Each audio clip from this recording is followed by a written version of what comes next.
Nous allons faire la première lecture. Et la deuxième lecture va nous dire pourquoi dans la première lecture, Jésus a opéré ce miracle. Dis à quelqu'un, c'est ma saison de miracle. Oh, je veux que le diable m'entende. Je veux que le diable m'entende. C'est ma saison de miracle. Le diable doit l'attendre aujourd'hui 1er décembre. Les Canaries qui sont derrière nos femmes, aujourd'hui 1er décembre, c'est quoi pour toi? Est-ce qu'on peut donner l'ovation au Seigneur? Vas-y, missionnaire, souffle. Jésus. Je fais la lecture. Oui, Luc. Luc chapitre 7. Oui. À partir du verset 11. À partir du verset 11, vas-y. Or, il se rendit le jour suivant dans une ville appelée Naïm. Dis à quelqu'un, Jésus est un missionnaire. Un vrai missionnaire, c'est pas quelqu'un qui reste sur place. C'est quelqu'un qui pousse de ville en ville. Donc la Bible dit que Jésus s'est rendu le jour suivant dans une ville qu'on appelait Naïm. Continue. Ses disciples et une foule nombreuse faisaient route avec lui. Vous savez pourquoi quand Jésus dépasse, il y a toujours une foule derrière lui? Est-ce que vous savez pourquoi? Amen. Chaque déplacement de Jésus est équivalent à des miracles. Ce matin, Jésus a quitté le ciel, il est venu ici. Donc ça sous-entend qu'il y a un miracle qui est caché. Tu enseignes un miracle. Tu enseignes un miracle. Donc chaque fois que le Seigneur s'est déplacé, il y avait une foule. Oui. Lorsqu'il fut près de la porte de la ville, oui. Voici qu'on portait en terre un mort. Est-ce qu'on peut acclamer le Seigneur? Donc, Jésus n'était pas entré dans cette ville. L'esprit qui était dans cette ville était en train de régner dans cette ville. Amen. C'était un esprit de mort qui était dans cette ville. Et la Bible dit que lorsque Jésus est rentré dans cette ville, à la rentrée de la ville, parce que en Israël, les tombeaux sont toujours à la rentrée de la ville. Amen. Comme dans certains villages à Abidjan, le cimetière est soit à la sortie ou bien à la rentrée. Donc à Naïm, le cimetière se trouve à la rentrée. Quand tu vas dans Naïm, tu croises d'abord le cimetière avant d'aller dans la ville. Donc Jésus, à la rentrée de cette ville-là, Jésus a croisé un cortège. Jésus venait avec un cortège. Parce que la Bible dit que quand Jésus s'est déplacé, il y avait une grande foule. Alléluia. Donc Jésus venait avec son cortège. Sur le même chemin, Jésus va croiser un autre cortège. Mais ce cortège-là, ce n'est pas le cortège de la vie, mais c'est le cortège de la mort, c'est le cortège des pleurs, c'est le cortège des découragements, c'est le cortège des lamentations. Et dans ce cortège final, Jésus va trouver un cercueil. Continue de lire. Fils unique de sa mère. Donc, il y avait une femme qui avait son fils unique. Alléluia. Je vous dis toujours, le diable n'attaque pas ce qui n'a pas de valeur. Le diable n'attaque pas là où Dieu n'a pas ses regards. Alléluia. C'est pour cela qu'une situation négative t'arrive, bénis le Seigneur. Il n'y a pas de fumée sans feu. Amen. Cette femme venait de perdre son fils unique, son unique fils. Vous allez voir comment la femme souffrait. Amen. Amen. Souvent tu peux perdre ton fils, mais si ton mari est là, tu es consolé. Parce que vous allez faire les affaires, c'est pas grave. 9 mois après, c'est propre. Continue de lire. Qui était veuve. Donc, la Bible dit que la femme venait de perdre son mari. Des mois plus tard, c'est son fils qui suit. Est-ce que vous comprenez? Devant ce problème-là, devant les cris de la femme, ces cris sont montés au trône. Le Père a donné un décret. Le Saint-Esprit a dit à Jésus, il faut que tu passes en Naïm. Parce que c'est pas normal que celle que j'ai créée à mon image, non seulement elle perd son mari, elle perd son fils, le diable est passé par là, Jésus va là-bas. Continue. Et il y avait avec elle une foule considérable de la ville. Le Seigneur la vit. Doucement. Donc, la femme qui venait de perdre son mari, ça fait même pas 1 an, le mois qui suit son fils tombe. Tout le monde monte dans la vie, on dit ça là c'est sorcellerie. Quand les gens ont tellement pitié de cette pauvre femme, non seulement qui ne travaille pas, elle vient de perdre son mari, elle n'a pas encore fini de faire le deuil de son mari, c'est son fils qui suit. Alléluia. Cette femme était désespérée. L'intéressant que toute la ville, même les villages aux alentours sont venus pour dire il y a quoi cette femme. Eh ma soeur, situation que tu traverses là, nous on est hommes, hein. Vraiment Yako. Donc il y avait une grande foule derrière cette femme. Continue. Le Seigneur la vit, eut compassion d'elle et lui dit.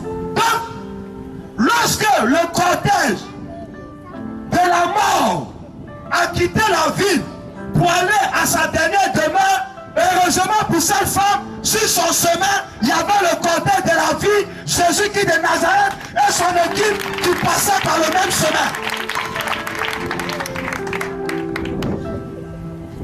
Qu'est-ce que le Seigneur a fait? Ne pleure pas. Il a arrêté le cortège. Et le Seigneur a dit à cette femme, ne pleure pas. Ce matin, le Saint-Esprit me charge. Peut-être que je ne suis pas venu parler à tout le monde. Mais le Saint-Esprit me dit à certaines personnes, ne pleurez plus. Ne pleure pas. Ne pleure pas. Parce que Jésus est dans ton cortège. Ne pleure pas. Ne pleure pas. Chaque femme, elle était en larmes depuis sa maison jusqu'au tombeau. Elle a croisé Jésus. Jésus a dit ne pleure pas. Continue. Il s'approcha et toucha le cercueil. Il s'est approché. Il a arrêté le cortège. Il a demandé qu'on fasse sortir le corps du véhicule ou de la charrette funèbre qui transportait le corps. Jésus a arrêté et il a touché le cercueil. Alléluia.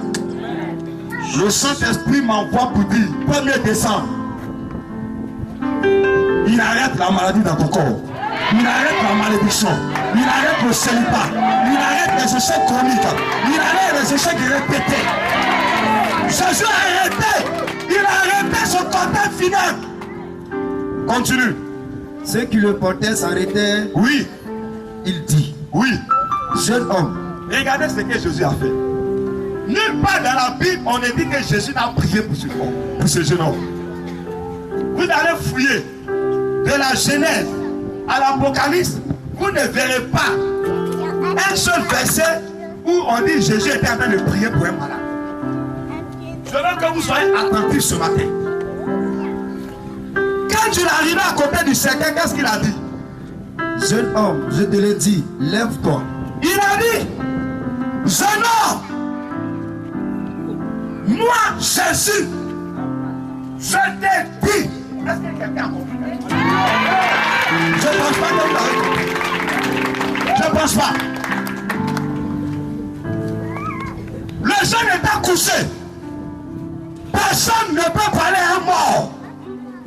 Personne ne peut parler à quelqu'un qui est mort si ce n'est celui qui a créé son corps humain. Jésus est venu. Il dit, hé petit, c'est ton créateur qui parle. C'est El Shaddai qui parle. C'est le commencement de la fin qui parle. Je te l'adore. Je te l'adore. Je l'adore. Lève-toi. Jésus n'a pas fait une prière. Il a prononcé une sainte parole. Une sainte parole. Jeune homme, lève-toi. Jeune homme, lève-toi. Qu'est-ce qui s'est passé? Et le mort s'assit et se mit à parler. Est-ce qu'on peut acclamer le Seigneur? Continue. Jésus le rendit à sa mère. Tous furent saisis de crainte. Ils glorifiaient Dieu et disant, un grand prophète s'est levé parmi nous et Dieu a visité son peuple. Est-ce qu'on peut acclamer le Seigneur? La musique, s'il vous plaît. Vous allez faire ça plus tard. Jésus a prononcé deux mots. Jeune homme, vous allez comprendre pourquoi Jésus a dit jeune homme, lève-toi. Vous savez, quand tu as un certain niveau de spiritualité, tu n'agis pas comme les autres. Alléluia. Quand tu atteins la dimension spirituelle, tu ne penses pas comme les autres. tu ne réfléchis pas comme les autres. Tu ne fais pas ce que les autres font. Parce que toi, tu es différent d'eux. Tu es sur la terre, mais tu n'appartiens pas à la terre. Le mort a obéi à la parole du Seigneur. Le monsieur n'est pas vivant, il est mort. Jésus parle à un cadavre. Et le mort se lève. Quelqu'un qui a des oreilles qui n'entend pas. Quelqu'un qui a des yeux qui ne voit pas. Parce que quand tu meurs, tout se ferme. Ton oreille est fermée. Ton odorat est fermé. Tes sens sont fermés. Tes yeux sont fermés. Ton corps est fermé. Rien, ton corps s'arrête. C'est comme Jésus parle à un poids. Il parle à une statue. Et la parole de Dieu est tellement puissante. Elle rentre dans le corps et fait battre le corps et fait relever l'être humain.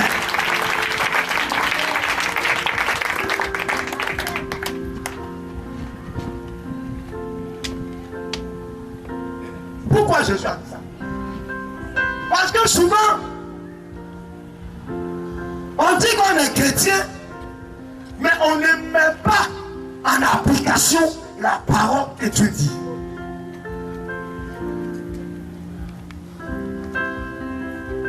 Pourquoi Jésus a eu ce pouvoir de parler à la mort? Il faut prendre Luc chapitre 10. Luc chapitre 10. Écoutez-moi maintenant. Dis à quelqu'un, écoute le missionnaire. Tout son voisin dit, reste ici. Dis-lui, est-ce que tu es présent? Est-ce que tu es présent? Je vous dis, on ne rentre pas comme ça en décembre. Dis-lui, est-ce que tu es là?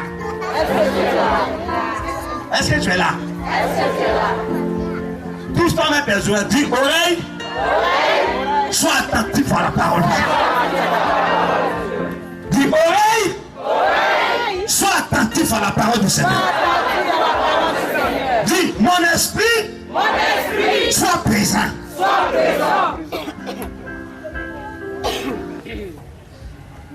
Je vais vous dire quelque chose que vous ne savez pas.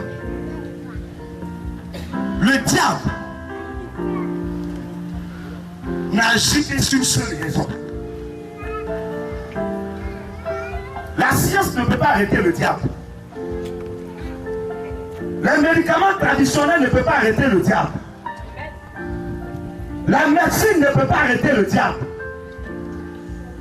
Les relations ne peuvent pas arrêter le diable. Le seul élément qui bloque Satan, le diable, s'appelle la parole du Seigneur.